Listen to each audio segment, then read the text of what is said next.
Watimo mos ahinya kuom ng'ikruok mar duol manobedo ka koro nitwachako weche manyien go gi e tiende. Jatend migao mar Arita Kipchumba Murkomen osingo ni sirkal timo duto manyalore maduoko arita kare e gwenge ma Todonyang' tok monj manyotim. Omedo ni nyaka sani ringre joma noyudi konegi itimo negi bero ka gitimo twak mar neno ni chenro mag jodak makono odok kare. Owacho ni e kinde manotimo limbe apisi mar DCI e bore Nairobi kama nopuoyo tich maber mobila to moloyo DCI osebedo katimo e weche makedo gi njore pacho ka.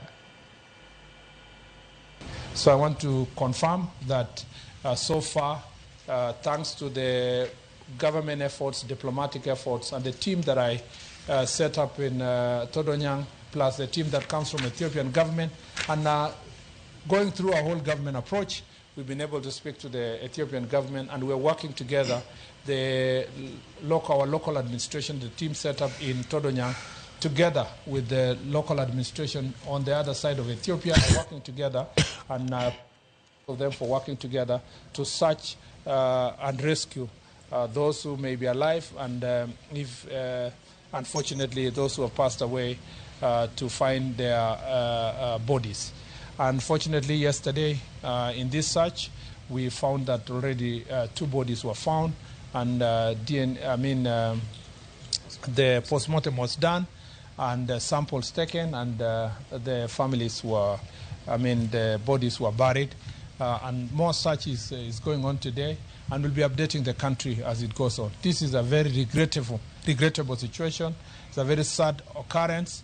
Unfortunately, it happened outside our territory, so we had very little control as Kenyan authorities ourselves because of what happened. It happened on the part of Ethiopia.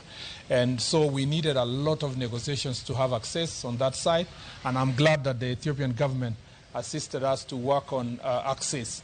I just want to say also that this scenario where the citizens of Ethiopia and Kenya keep crossing the border for economic activities, as I've already said, that there are 3 very important economic activities, which is pastoralism and livestock keeping, and the question of trading across the border, and also fishing across the border within the Lake Turkana has been going on for many years.